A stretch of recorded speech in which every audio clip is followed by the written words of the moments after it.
लोगों को, आम जनता को, गरीबों को, मजदूरों को, मजलूमों को, जितने भी लोग हैं यहाँ पर भारत के मूल निवासी हैं, सबको जागने की ज़रूरत है।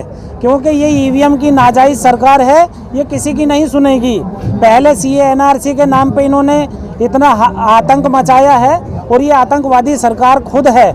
आतंक के नाम पे दूसरों को आतंकवादी बताती है, किसानों को आतंकवादी बता देती है, कभी मुस्लिमों को बता देती है। जो भी अपनी आवाज़ उठाता है उसे ही आतंकवादी घोषित करने पर लग जाती है। आप इन्हीं से देखो, ये भगवा रंग को लेकर के, श्री राम के नाम पर लेकर के कहीं पर भी आतंक मचाना कहीं भी चालू कर देते हैं। लेकिन ईवीएम के ऊपर कोई बोलने को कोई सी भी पार्टी तैयार नहीं है, क्योंकि ये ईवीएम की नाजायज़ सरकार है और इसको जहाँ पे भी है लड़ाई झगड़े करा करके ही फायदा होता है। आज ये जो आज तक जो आंदोलन चल रहा है, इतना लंबा वक्त हो गया, मीटिंग हो रही है, लेकिन सरकार जो है किसानों की मांग मानने के लिए तैयार नहीं है, कानून वापस लेने की। तो फिर आगे की क्या रणनीति रहने वाली है? आपको क्या लगता है कि क्यों सरकार जो है इनकी मांग को अनदेखा कर रही है? देखिए, ये जो सरकार अनदेखा कर रही है, ये ईवीएम की नाजायज़ सरकार बनी हुई है। ईवीएम से सरकार बनी हुई है। यदि ये आम लोग बनाते सरकार को तो उसको आम जनता की फिक्र होती। उसको तो पता है ये वोट दे ना दे, मैं तो ईवीएम से घोटाला करूंगा और अपना फिर बन जाएंगे, फिर सरकार बना लेंगे। बैलेट पेपर से यदि बनता है, बैलेट पेपर यदि लगाता है मोहर, आम आदमी कोई मोहर लगाएगा, वोट देगा, उसको पता चलेगा भाई मैंने इसको सरकार बनाई है। तो जो सरकार इससे बैलेट पेपर से बनती है तो उसको भी आम जनता का फिक्र होता है। ये आम जनता की सरकार नहीं है। तो इसका मतलब ये कहने का है आपका कि सरकार जो भी फैसले ले रही है, चाहे वो जो जैसे भी फैसले हैं, सरकार जनता को पसंद आए या ना आए, सिर्फ और सिर्फ वो जो है अपने फैसलों पर मनमानी करनी है, सिर्फ इसलिए क्योंकि उसके पास ईवीएम है। ईवीएम है, जी हाँ। जब तक ईवीएम नहीं हटेगा, हमारे किसान लोगों को, हमारे मजलूम लोगों को, मजदूरों को, आम जनता को ईवीएम की आवाज़ उठानी चाहिए। क्योंकि ईवीएम हटेगा तो देश बदलाव में आएगा, आम जनता की, किसान की सरकार आएगी, मजदूर की सरकार बनेगी। आज पूंजीपतियों की सरकार बनी हुई है, ये पूंजीपतियों के लिए काम कर रही है। आज इसमें कोई छुपा हुआ नहीं है, ना मीडिया से ना आम जनता से, किसी से कोई छुपा हुआ नहीं है। केवल ये पूंजीपतियों का कहते हैं कि विपक्षी लोग जब हारते हैं तब कहते हैं कि ईवीएम से बीजेपी जीत गई है, और जब जीतते हैं तब कोई सवाल खड़े नहीं। हम लोगों को देखिए, मैं बहुजन मुक्ति पार्टी से हूँ और हम लोग वामसेफ की विचारधारा पे काम करते हैं। आज वामसेफ ने जन जन जा करके, ये किसान आंदोलन भी जो लाया है, ये वामसेफ का, बहुजन मुक्ति पार्टी का काम है।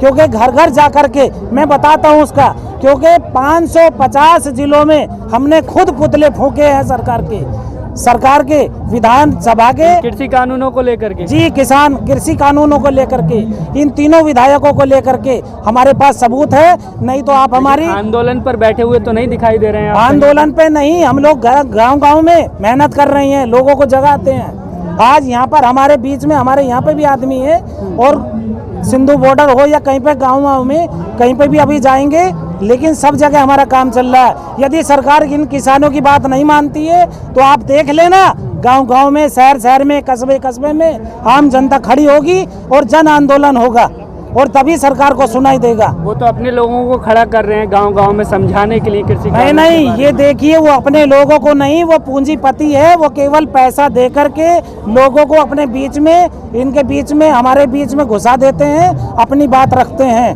वो आम जनता की बात नहीं होती है, वो उनके अपने गुर्गे होते हैं।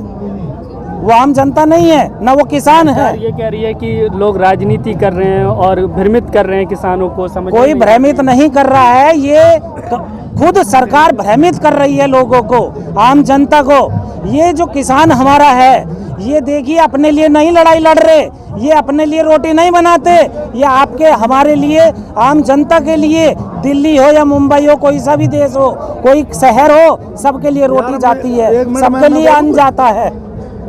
ये अपने लिए नहीं बना रहे रोटी। मैं तुम ये कहते हो राजनीति कर रहे हैं, ये हिंदू, सुनो, सरकार कहती है। मैं सरकार से ये पूछना चाहता हूँ, ये बड़े तिलक वाली और हिंदुओं के नाम से ये पार्टी सत्ता में आई थी, ढोल बजाती थी कि मैं हिंदू हूँ और हिंदू राष्ट्र बनाऊंगा। आज यहाँ मुरादनगर में 30 जो है हिंदू मर गए, 32 जो भी अब ज़्यादा संख्या बढ़ती जा रही है। 30 हिंदू 40-35 मर गए, और वो इतना भ्रष्टाचार है उसमें, इतना भ्रष्टाचार। ये सरकार और मोदी जब तक प्रधानमंत्री देश का रहेगा और ये योगी मुख्यमंत्री रहेगा, तब तक ये देश ऐसा खोखला हो जाएगा कि हिंदुस्तान का और पूरी दुनिया का सबसे भ्रष्टाचार यहाँ है। क्यों भ्रष्टाचार है कि इन लोगों को, उद्योगपतियों को बढ़ाना है, उद्योगपतियों को आगे ले जाना है, इस गरीब का पेट काटना है, किसान का मौत के मुंह में ढकेलना है। यही मजदूर जब यहाँ से 1800 किलोमीटर पैदल गया, यही आनंद विहार से, इन लोगों ने एक बस नहीं दी और एक व्यवस्था नहीं दी, और वो लॉकडाउन ऐसे इमरजेंसी में कर दिया कि देश खून के आंसुओं रोया है। लेकिन इनके समझ में नहीं आ रहा है, जब जनता इनके पैरों की जमीन खिसकेगी ना, जब वोट नहीं देगी, तब इनको फुटपाथ पे लाएगी, तब इनको ये दिन याद आएंगे कि जनता के साथ इन्होंने कैसा कैसा अन्याय किया है। आज ये किसान 3 कानून, ये अपने लिए लड़ाई नहीं लड़ रहा है, ये किसान लड़ रहा है यहाँ की 90% जनता के लिए, जो यहाँ शहरों में 10,000, 20,000, 50,000 की नौकरी करता है। वो जब उसे आज आटा 70 रुपए किलो मिलेगा और एक गोभी 600 रुपए की मिलेगी, बैगन 500 रुपए का मिलेगा, हरी मिर्च 25 रुपए की मिलेगी, तब उसे पता चलेगा कि जब किसान आंदोलन कर रहे थे तो हमने साथ नहीं दिया, और ये जब CA NRC पे आंदोलन मुसलमान कर रहे थे, तब ये हम लोग सब बैठे थे, इंतजार कर रहे थे कि इनका क्या होगा। आज हमारा लोग इंतजार कर रहे हैं, तो मैं उनको कह देना चाहता हूँ कि हमारे कंधे से कंधा मिलाइए। ये लड़ाई पूरे हिंदुस्तान की है, सिर्फ किसान की नहीं है। ये किसान ने अगर आगे अलग जगाया है तो साथ देना आपका फर्ज बनता है और साथ आपको देना चाहिए।